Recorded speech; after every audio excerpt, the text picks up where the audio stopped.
não uma vida tão importante. Com a chegada do direito das crianças, dos adolescentes, a valorização, né, concernente à criança e adolescente aumentou muito, que bom. Só que, infelizmente, o olhar para o idoso diminuiu. Então, por exemplo, quando você vai ver uma pessoa idosa, as pessoas pensam, já não tem mais o que acrescentar para a sociedade. Isso não é verdade. Isso não é verdade. A vida, né, da pessoa que é idosa tem muitas experiências de vida para contar. Então, assim, nós precisamos olhar com um olhar apurado para melhorar a autoestima dos nossos idosos, que tem muito para nos ensinar, que tem muito para acrescentar ainda para cada um de nós, que tem muito para acrescentar em trabalhos voluntários, em outros trabalhos. Então, assim, nós precisamos valorizar também, nós não podemos depreciar, né, pelo fato, de repente, até porque a vida, por si só, já é digna de ser vivida. Não é aquilo que eu posso fazer, né, que vai dizer que a minha vida é digna de ser vivida. A própria vida por si só já é digna. Então, você idoso que está nos ouvindo, a sua vida é valiosíssima, valiosíssima. Não desista dela. Muito bem, muito bem. E em função disso, a gente passa a palavra agora para a Claudinha, que ela está querendo acrescentar mais alguma coisa. Eu percebi que você fala muito sobre o sentido, né, da vida. Então a gente pode pensar que uma das motivações, né, que fazem a pessoa cometer ou ter uma ideação suicida seria a falta de um propósito, e esse propósito talvez fosse a espiritualidade, não a religião, mas uma espiritualidade maior, seria uma forma de até evitar. Então, vamos pensar a questão do sentido. Conforme eu falei, a vida tem momentos difíceis e momentos bons, né? Momentos tão saborosos, tão doces, que deixa a abelha lambuzando os lábios de mel. Mas tem momentos muito difíceis, que é como se fosse pimenta sendo esfregada nos olhos e esfregada mesmo até, sabe, até a gente chorar mesmo. Então, como nós olharmos a vida? Como nós buscarmos esse sentido e encontrarmos esse sentido? Existe um texto que diz assim: tenho-vos dito essas coisas para que me tenhas paz, no mundo tereis aflições. Tende bom ânimo, eu venci o mundo. Então, a espiritualidade é a busca daquilo que os filósofos,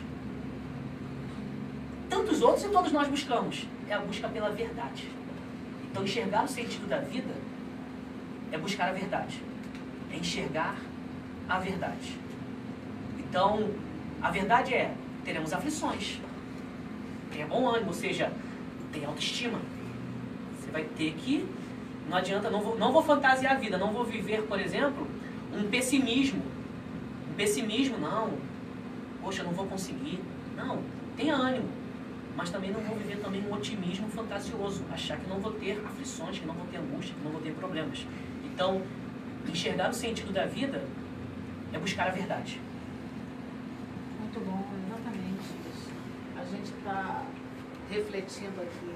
Pode continuar, Cláudia. Então, esse sentido, né, seria mesmo você ver um propósito, né, como você fala, mas também pensar que a vida é um milagre. A cada momento você pode ver como um aprendizado e perceber as dificuldades e saber vivenciar as frustrações, né?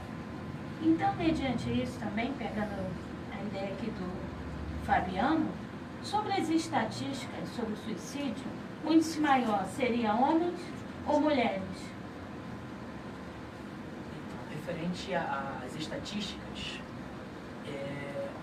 os homens, eles tentam mais, só que as mulheres tentam de forma, vou usar a palavra assim, mais cruéis, né?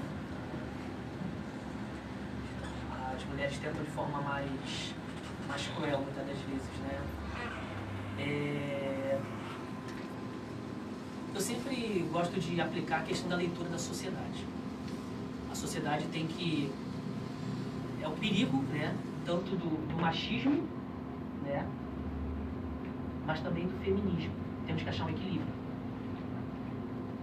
Tanto homens quanto mulheres têm o seu valor na sociedade. Todos nós temos.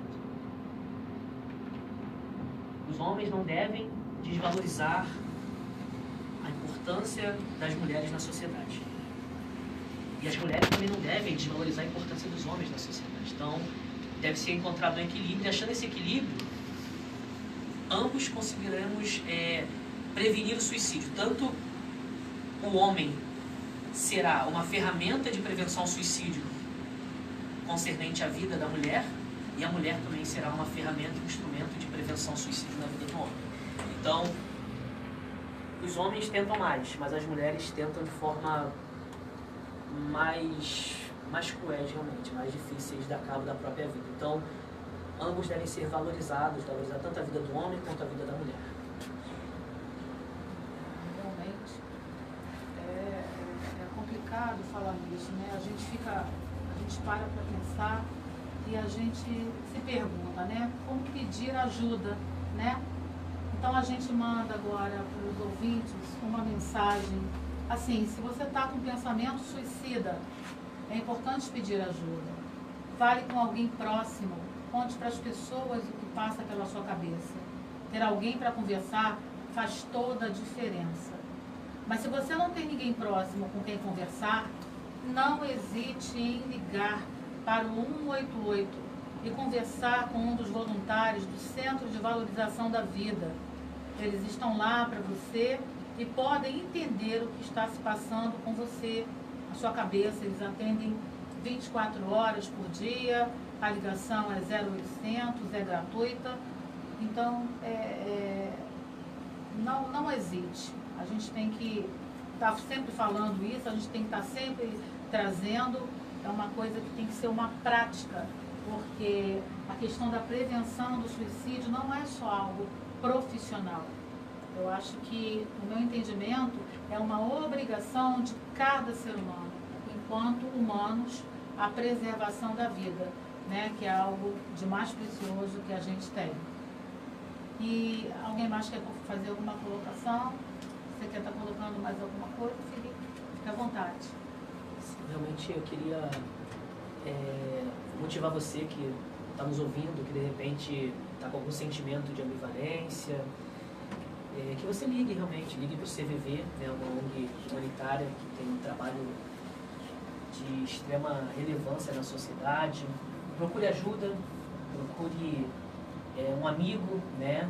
Em todo o tempo, ame, né, o seu amigo, ame aqueles que estão próximos de você. E no tempo de angústia, busque um irmão, busque alguém próximo, busque alguém que você possa contar. Então, busque um ombro amigo e seja também um ombro amigo, porque pode ter alguém precisando do seu ombro amigo também ao seu lado. Eu queria compartilhar o telefone do Amparo Pleno também, Cristo. O Amparo Pleno, ele vai te ajudar na questão da espiritualidade, né? Você vai ser ouvido, se você quiser ouvir um salmo, receber uma oração. O telefone é o 2035 3487. 2035 3487 é do APC, Amparo Pleno em Cristo. A princípio, os atendimentos estamos no início do projeto, iniciamos esse ano. Atendimento de segunda a sexta, de 9 ao meio-dia, né? Estamos treinando outros voluntários e mais para frente estaremos também atendendo 24 horas, mas a princípio de segunda a sexta, de 9 ao meio-dia, né? De 9 às 12, de segunda a sexta. Eu queria fazer umas duas perguntas. Formas de proteção, né, do suicídio, e como é que elas podem ser ajudadas? Familiares, se tem algum trabalho, né, voltado a elas, e a pessoa que tem ideação. E após o suicídio, tem algum trabalho que você possa indicar? Eu sempre gosto de pensar a prevenção ao suicídio em três pontos. Primeiro, autoprevenção. Autoprevenção é guardar os meus sentimentos. Depois, prevenção dentro da minha casa. E depois, prevenção a partir da minha vocação, né? A partir daquilo que eu exerço como missão dentro da sociedade. A pessoa que ela perdeu algum familiar e ela precisa de ajuda, no próprio telefone, tanto no Amparo Pleno quanto no telefone do CVV, essa pessoa vai ser acolhida, até porque a missão, por exemplo, do CVV é valorizar vidas. Então, é acolher pessoas, né, e ajudar no apoio emocional. E do APC é uma assistência espiritual, né, que é uma assistência de capelania, então é também esse tipo de ajuda.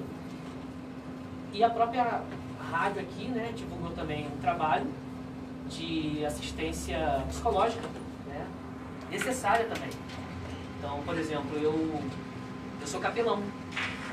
Eu passei por uma perda também, né, e não hesitei em buscar ajuda, fazer terapia. Eu, por exemplo, retomei minha terapia quarta-feira. E não tenho crise por isso, porque eu não me desumanizo. Eu sou um ser humano. Então busque uma terapia. Não deixe de buscar ajuda. Felipe, eu queria fazer mais uma pergunta. Eu não ia fazer mais nenhuma, porque você esgotou, você está ótimo. Mas eu queria te perguntar o seguinte. A questão do idoso e do grupo social me chama a atenção. Era a família e o grupo social. O vizinho, você falou aqui ainda há pouco, né? Do medo que a gente tem que falar do suicídio. Igual o câncer. Duas coisas que a gente tem um medo, dois demônios que a gente quer se esconder. Então a questão é a seguinte. O que você traz para o idoso, para o grupo familiar? E aquele ali morreu, o filho se suicidou. Fica um negócio assim, que para a pessoa fica um ambiente social fica muito inóspito, muito difícil, doloroso, né? A pessoa fica com vergonha até. Eu tive casos, atendi 2, 3 casos de suicídio, na minha experiência longa. Fiz acompanhamento de família em casa. Então via isso, é um peso, parece que umas brumas, umas nuvens obscuras recaem sobre a família. Eu queria saber como é que você lida com isso, o que você aconselha para alguém que pode estar passando por isso, né? O que você lida com isso? Primeiro, lembrando que a responsabilidade do ato, apesar de eu sempre aconselhar que a prevenção começa na casa, a responsabilidade é pessoal. A responsabilidade é pessoal. Cada um é responsável realmente por suas escolhas, né? É o livre-arbítrio, é a livre escolha. Então, nós não devemos sobrecarregar a família concernente a isso. Então, a família que está passando esse tipo de trauma, de drama, né? Ela também deve buscar ajuda para trabalhar no luto. E nós devemos acolher essas pessoas, não atribuir mais dor sobre a família, não, de alguma forma, pesar o que já está pesado. Porque, assim, é muito difícil atravessar esse tipo de luto, é muito complicado vivenciar essa perda, né? A própria perda por si só, a dor de perder alguém, de perder um ente querido, já é difícil. Então, perder um ente querido por causa de suicídio é uma dor, né? Profunda. Então, eu, enquanto ser humano, enquanto profissional da saúde, profissional na área que for, vizinho, amigo, o mínimo que eu posso fazer é não julgar. Então, eu não julgar a família, eu não responsabilizar essa família, abandonou, fez isso, não, isso não vai ajudar em nada. Então, assim, acolher essa família, orientar, se a família der espaço para você orientar, orienta a família a fazer uma terapia, buscar uma ajuda, né, para trabalhar essas questões, porque, assim, existe um tabu. Existe um tabu que as pessoas acham que o fato de um familiar meu ter tentado o suicídio, até ter conseguido se matar, isso quer dizer que é um mal hereditário. Não tem esse tabu, quebra esse tabu. Tá? Não é isso. É uma escolha pessoal. O fato de algum familiar ter... Um casal que viveu, né, esse sofrimento de perder uma filha, ela tinha 19 anos, e eles fizeram dessa tristeza, desse sofrimento, dessa indignação, algo assim hiperpositivo, que eles fizeram uma roda de conversa, né, e eles estão mantendo isso. Eles chamam a vizinhança, os amigos, os parentes, de um modo geral, eles sentam, nada assim profissional, mas algo terapêutico, né, porque um fortalece o outro através da dor, né, do sofrimento, e eles estão assim levando, né, essa dor para uma outra vertente, de ajudar outras pessoas que estejam entrando também, né, sendo acometidos por esse tipo de sofrimento. Isso é uma coisa, é mais ou menos isso que você está falando, né? Não a dor pela dor, mas fazer desse limão, né? Uma limonada, né? Que possa adoçar a vida de outras pessoas, acolher também nesse momento tão sofrido, né? É uma palavrinha que é muito utilizada hoje, né? Resiliência. Dentro da vida, nós não devemos ser intolerantes, né? Mas também não devemos ser tolerantes, porque assim, existem conceitos e valores que são pessoais. Nós devemos aprender a sermos mais flexíveis, nem lá nem cá, né? Eu vou tolerar tudo, mas também não vou tolerar nada. Resiliência. Aprenda a viver cada tempo, de acordo com o seu tempo, e da angústia, tirar aprendizados para ajudar outros a também atravessarem, né, e superarem o tempo de angústia, né, ou de aflição, ou de agonia. É verdade. Você tem alguma coisa para acrescentar? Ótimo. Queria só acrescentar uma coisa. Você falou aí de resiliência, falou também da tolerância. O arcebispo disse uma vez, não sei qual deles, foi o arte deles, assim, existe um limite para a tolerância. Quando ela passa daquele limite, ela é permissividade. Né? E quando ela supera, ela vai para a resiliência, você poder transformar, o que a Sônia relatou muito bem ali, que foi a questão de pegar limão, achei essa imagem boa, pegar limão e fazer limonada. Eu acho isso fantástico e tem que fazer. Agora, eu estava com essa pergunta para você, assim, o que você está pensando? Porque essa é uma ideia minha, eu sou humanista, cósmico e doido para ajudar a gente. O que você pensou lá no teu grupo de fazer para que a gente pudesse, a igreja, sei lá, você é um capelão. Sim. O que a igreja pensa? É uma questão para a igreja, para você, para o capelão, para pegar essa vizinhança e começar a fazer isso que a Sônia lembrou. É uma sintonia aqui, à medida que ela traz a questão de um casal, né, que faz a reunião na família, no grupo onde mora, na vizinhança. Vocês têm algum projeto assim, ou pensa ali? Vamos pensar em termos do quesito religioso, né? Eu sou capelão e, infelizmente, até relatei no começo, às vezes a religião enxerga a pessoa que tentou suicídio como alguém condenado, né? E às vezes deixa de ter misericórdia, né? Quando nós não somos juízes nem legisladores. A Bíblia fala sobre isso, né? Só existe um juiz e legislador. Ao contrário, ele vai dizer que a misericórdia triunfa sobre o juízo. Então temos que ser misericordiosos. Eu sou pastor e tem acontecido muitos casos de suicídio de pastores. E isso é por causa de uma síndrome, eu não sei como expressar, mas é a síndrome de burnout, que é o esgotamento, né? Burnout, exatamente. Esse nome é bonito. Mas a coisa é feia. A coisa é feia. É o esgotamento. Por quê? Nós, seres humanos, nós temos o perigo de nos desumanizarmos e nos acharmos semideuses, né? E aí, dentro do contexto, né, do meu contexto religioso, é o perigo do pastor se achar Messias, o Salvador do mundo. E aí se esquecer de se cuidar, de cuidar de si. Então, assim, é o esgotamento, é o ativismo, né? O excesso de atividades, o excesso de cobrança e de autocobrança. E aí você pode chegar a uma ideação suicida porque você não está conseguindo mais respirar, você está se sentindo sufocado. Então por isso é importante ter ajuda, ter pessoas que caminhem junto, né? Concernente à questão da religião, existiu um período, por exemplo, que quando a pessoa que tinha falecido era por causa de suicídio, nem cerimônia fúnebre era feita. Era abandonada a família. Então a família, além de ter essa preocupação, às vezes até de não querer comunicar o porquê do falecimento, com medo de ser rejeitada pela religião e até com medo de perder seguro de vida. Então a família fica com esse medo. Então imagina, a família já está numa angústia profunda, e aí, nesse momento que a espiritualidade deve ser, né, acolher a família para ajudar a família a triunfar, né, ou a vencer aquele momento difícil, a rejeição não vai ajudar em nada. Então, não rejeitemos as famílias. Concernente na minha religião, eu estou iniciando um amparo pleno em Cristo.